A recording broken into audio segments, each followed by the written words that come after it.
କେତେକ ବ୍ୟକ୍ତି ସେମାନଙ୍କ ଆତ୍ମାକୁ, କେତେକ ସେମାନଙ୍କ ଜୀବନକୁ, କେତେକ ସେମାନଙ୍କ କର୍ମକୁ ଏବଂ କେତେକ ସେମାନଙ୍କ ଅର୍ଥକୁ ଭଗବାନଙ୍କ ନିକଟରେ ଅର୍ପଣ କରନ୍ତି।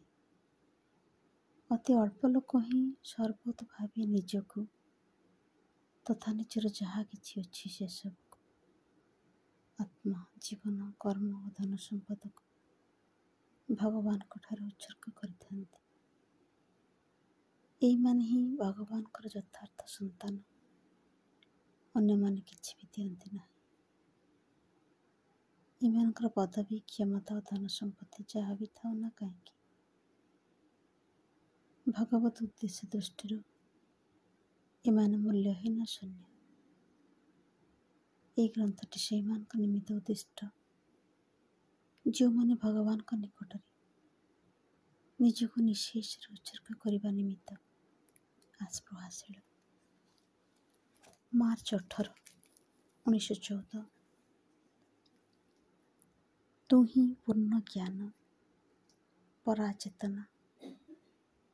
ତୋ ସଙ୍ଗେ ଯେ ଏକୀଭୂତ, ଅନ୍ତତଃ ସେଇ ଐକ୍ୟ ସମୟରେ ସେ ସର୍ବଜ୍ଞ।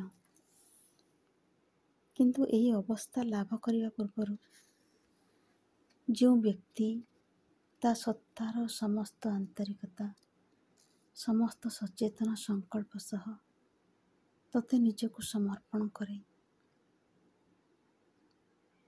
ଯେଉଁ ବ୍ୟକ୍ତି ତା ନିଜ ମଧ୍ୟରେ ଏବଂ ତା ଦ୍ୱାରା ପ୍ରଭାବିତ ସକଳ କ୍ଷେତ୍ରରେ ତୋର ଦିବ୍ୟ ପ୍ରେମର ବିଧାନକୁ ପ୍ରକାଶିତ ଓ ଜୟୀ ହେବା ସକାଶେ ନିଜର ସମସ୍ତ ପ୍ରକାର ଉଦ୍ୟମ କରିବାକୁ ବଦ୍ଧପରିକର ହୁଏ, ସେହି ବ୍ୟକ୍ତି ଦେଖିପାରେ ତା ଜୀବନର ସବୁ କିଛି ପରିବର୍ତ୍ତିତ ହୋଇଯାଉଛି ଏବଂ ପ୍ରତ୍ୟେକ ଘଟଣାରେ ତୋ ବିଧାନ ପ୍ରକଟ ହେଉଛି ଏବଂ ତାର ସମର୍ପଣର ପଥ ସୁଗମ ହୋଇଯାଉଛି। ତା ପକ୍ଷେ ସର୍ବଦା ସବୁଠାରୁ ଯାହା ଶ୍ରେୟ ତାହା ହିଁ ଘଟେ। ତଥାପି ଯଦି ତାର ବୁଦ୍ଧିରେ ଏପରି କିଛି ଅନ୍ଧକାର ଥାଏ, ଏପରି କୌଣସି ଅଜ୍ଞ କାମନା ବାସନା ଥାଏ, ଯାହା ସମୟ ସମୟରେ ତାର ତତ୍କ୍ଷଣାତ୍ ବୁଝିବାରେ ପ୍ରତିବନ୍ଧକ ହୁଏ, ସେତେବେଳେ ଶୀଘ୍ର ହେଉ ବା ବିଳମ୍ବରେ ହେଉ ସେ ହୃଦୟଙ୍ଗମ କରେ ଯେ ଏକ ମଙ୍ଗଳମୟୀ ଶକ୍ତି ଯେପରିକି ତାକୁ ତାର ନିଜ ହାତରୁ ରକ୍ଷା କରି ଚାଲିଛନ୍ତି, ଯେଉଁଥିରେ ତାର ବିକାଶ ଓ ରୂପାନ୍ତର ଏବଂ ସର୍ବାଙ୍ଗୀନ ଧର୍ମାନ୍ତର ଓ ସାର୍ଥକତା ନିମିତ୍ତ ପୂର୍ଣ୍ଣ ଅନୁକୂଳ ଅବସ୍ଥା ଆସିପାରେ। ଯେତେବେଳେ ଆମ୍ଭେମାନେ ଏହି ବିଷୟରେ ସଚେତନ ହେଉ ଏବଂ ଦୃଢ଼ ନିଶ୍ଚିତ ହେଉ,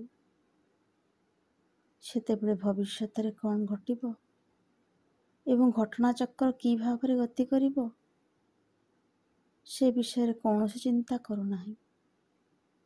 ସେତେବେଳେ ପୂର୍ଣ୍ଣ ପ୍ରସନ୍ନ ଚିତ୍ତରେ ପ୍ରତି ମୁହୂର୍ତ୍ତରେ ଆମ୍ଭେମାନେ ସେହି କାର୍ଯ୍ୟ କରୁ ଯାହା ସବୁଠାରୁ ଶ୍ରେଷ୍ଠ ମନେ ହୁଏ, ଏହି ଦୃଢ଼ ବିଶ୍ୱାସ ସହ ଯେ ତାହାର ପରିଣାମ ଯାହା ହେବ ତାହା ହିଁ ସବୁଠାରୁ ଭଲ, ଯଦିଓ ସେହି ପରିଣାମ ଆମର ସୀମିତ ବୁଦ୍ଧି ଅନୁଯାୟୀ ଆଶାନୁରୂପ ହୋଇନପାରେ।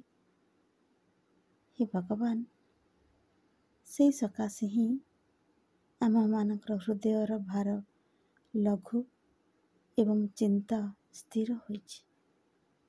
ସେଥିପାଇଁ ଆମେମାନେ ତୋ ଆଡ଼କୁ ସମସ୍ତ ବିଶ୍ୱାସ ସହ ଯାଉଛୁ ଏବଂ ପ୍ରଶାନ୍ତ ଚିତ୍ତରେ କହୁଛୁ, ହେ ପ୍ରଭୁ, ତୋରି ଇଚ୍ଛା ହିଁ ପୂର୍ଣ୍ଣ ହେଉ। ହେ ପ୍ରଭୁ, ତୋରି ଇଚ୍ଛା ହିଁ ପୂର୍ଣ୍ଣ ହେଉ। ତାହା ମଧ୍ୟରେ ହିଁ ରହିଛି ଯଥାର୍ଥ ସମନ୍ୱୟ। ତା ମଧ୍ୟରେ ହିଁ ରହିଛି ଯଥାର୍ଥ ସମନ୍ୱୟ।